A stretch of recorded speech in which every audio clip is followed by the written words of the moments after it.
maybe you should actually start being more grateful and less complaining, more gratitude. And shush, I did. I lack patience. That you keep flip-flopping. I can't believe that I'm saying this out loud, but I am officially a 25-year-old woman, which is crazy to say out loud because it just feels like I turned 20 the other day. I have no idea where the time has passed, but I would love to share some of the lessons that I've learned throughout my years. Your belief architecture shapes your reality. And what I mean by this is your belief architecture is the way in which you see yourself, others, and the world. And it is made up of our thoughts and feelings. Our feelings are directly correlated to our experiences. And our perception of our experiences is all just based off our expectations. So we rise to the level of our expectations and fall to the level of our expectations. This is how you're going to interpret whether you believe your life is good, whether you believe you are abundant. It's going to impact your decision making and the way you respond to challenges. So get your mindset right. It's so important before you try and do anything else in life. Your mindset is everything. We can shape our reality at any time in our lives, which I think this brought me so much hope when I've realized that. And we can rebuild our beliefs to align with the life that we want to live. Number 2 is you don't have to control the outcomes of everything. In fact, control is a disguise for fear. Allow God to do his thing. Allow life to do its thing. Number 3, patience is so important, because if you're not patient, it's easy to go off track. And when things are not working out the way that you want them to, it's easy to lose focus, lose your resilience, because you're not patient. You're not willing to stick this one route or path out, that you keep flip-flopping, and you end up becoming more frustrated because you never grow in one area of your life because you lack patience. Well, I did. I lack patience. If you want to eliminate frustration out of your life, it helps you make better decisions. When you're patient, it helps you build stronger relationships, because you're able to be patient with others and see the innocence and humanness in them. And also the relationship with yourself. If you're patient with yourself, you give yourself the compassion and kindness, and you're able to just start having a better and loving relationship with yourself. Love is the highest frequency. Love creates an energy of healing. Love nurtures, it forgives, restores balance. It allows you to let go of your past wounds and move forward with lightness and peace. If you understand that everything in existence carries energy and emotions vibrate at different frequencies, love would be the top or the highest frequency. Love transcends fear, it transcends anxiety, negativity. Because our fear and anger and anxiety operate at very, very low energies, it creates a disharmony. If you want to get out of those levels, you need to replace those feelings, those thoughts with loving energies. This will dissolve those lower energies. And also, which I find very interesting, studies have actually shown that love actually can strengthen your immune system. I believe that Jesus is love, Jesus is healing, so love is the key. Start treating yourself with some respect, the same way you would care for, let's say, a pet, your kids, or whatever. You need to start taking responsibility for your own well-being. Same way, because arguably you probably don't spend a lot of time caring for yourself the same way you do for other things or other people. And if you truly respect yourself, you will start taking accountability and responsibility for your physical, mental, spiritual well-being. You deserve proper care, period. And this includes discipline. Discipline is a form of self-care. Stop making decisions that are only going to benefit you now in the short term. You need to start thinking about your future self and how your decisions now are going to affect them. And this can even be in the smallest decisions, such as Let's say if you're going on a trip and you don't clean up your place, your bedroom, your apartment before you leave, you're not thinking about the person who's going to come back after a long trip tired, and the last thing that they want to see is a dirty room or dirty place with dirty dishes.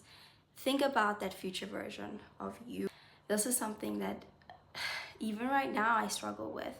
I think about, why did my past version of myself, like a few years ago, even a few months ago, not think about me now, because I'm having to deal with some of the stuff that version of me did not want to deal with.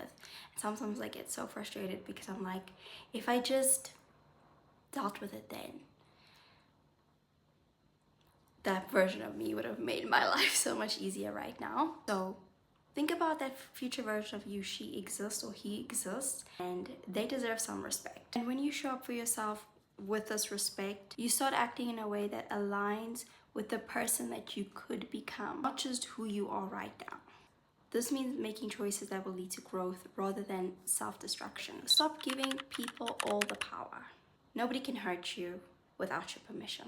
When you let other people's actions or words hurt you or affect you, you're literally handing them the power to your emotions and self-worth. Your strengths are not determined by other people or what they say about you. It's something that you choose to own. Stop blaming other people for your emotions. Stop allowing people to be able to ruin your day, ruin your mood, ruin whatever. They don't have that power. You have the ability to reframe what you want to take away from the way people treat you or the words that they say to you or about you. You can decide whether that holds power. You can decide whether it's a good thing or a bad thing. You can decide whether that will define you. Stop chasing validation that other people think will be good for you. Stop caring, stop chasing that validation. It just disconnects you from your true self, from your true power, from living authentically. Make choices that are going to make you feel fulfilled, not because that's going to make another person happy. It's okay for other people to be unhappy with your choices in your life. It's okay. Let them be angry. Let them be disappointed. Let them be upset. It's okay. Live your life true to yourself. And this is also where true confidence comes, when you start aligning with your own values that you have set out for yourself, and your behaviors are matching those values and passions, not living up to the expectations of who they think you should be. And by doing this, you are actually going to attract people who are going to really truly appreciate you, people who are going to understand your soul, that you don't have to translate your soul to other people. They will just speak the same language as you. Stop complaining so much. Negativity is too expensive. It's exhausting. It's making you more miserable. Maybe you should actually start being more grateful, and less complaining, more gratitude. This complaining and negativity is just going to keep you in a vicious cycle. It's just going to lead you to struggling with a lot of depression, a lot of anxiety, a lot of anger. It is not worth it. You don't want to spend years and years of your life in the cycle. You're going to just be stuck in the same place, and you're never going to progress. And also, let's be honest, take some responsibility, take some accountability. It's actually freeing. Choose gratitude, take action. This is going to lead you to the path of growth, and just move forward with purpose. Choose healthy coping mechanisms, because stress will always be there. Difficult situations or circumstances will come, and so you will need to know how to handle them when you are in those moments. So choose the healthy coping mechanisms. Do not choose the unhealthy coping mechanisms. It's just going to make your life so much more harder. And when you come out of it, you're gonna have to deal with the repercussions of those unhealthy habits. And that's you also not thinking of a future version of yourself, because that person's gonna have to deal with those consequences, and it will suck. Find ways that's going to help you deal with your stress or season of life where it's very difficult in a healthy, sustainable, and positive way. Forgive others, forgive yourself. It will release a huge emotional weight that you've carrying around. Release that past hurt. Not saying excuse the actions of what people have done to you or what has happened to you in the past, but it's about freeing yourself from negative emotions that are keeping you stuck in the past. This is also a form of self-care. It allows you to release bitterness, anger, resentment, everything that's just blocking you from your peace. Release, not for the sake of the other person, but for yours, so you can finally move on with your life. Financial independence is so important. Have more fun. Stop taking life so serious all the time, because before you know it, you remember turning 20 and your entire early 20s, you just have memories of you being so miserable and stressed out and just never having any fun, never feeling youthful, and you blink and you're 25 years old. So have fun. Don't take life so seriously. You only have one life. Be around the people that make you happy and bring you peace, and laugh more. It's so important.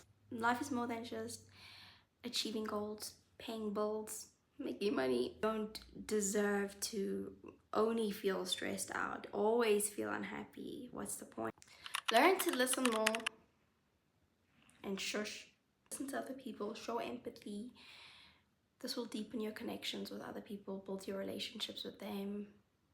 You'd actually show them that you actually care for them and you want to hear what they have to say, even if you find it interesting or not interesting. Listen, it's so important. Sometimes just keep quiet, and maybe you will actually understand where that person is coming from if you listen. You don't always have to have something to say. This helps you also see things from other people's perspective if you also listen, and be okay with not always being right. Life is a mirror. So the way you perceive other people is probably a projection of how you actually perceive yourself.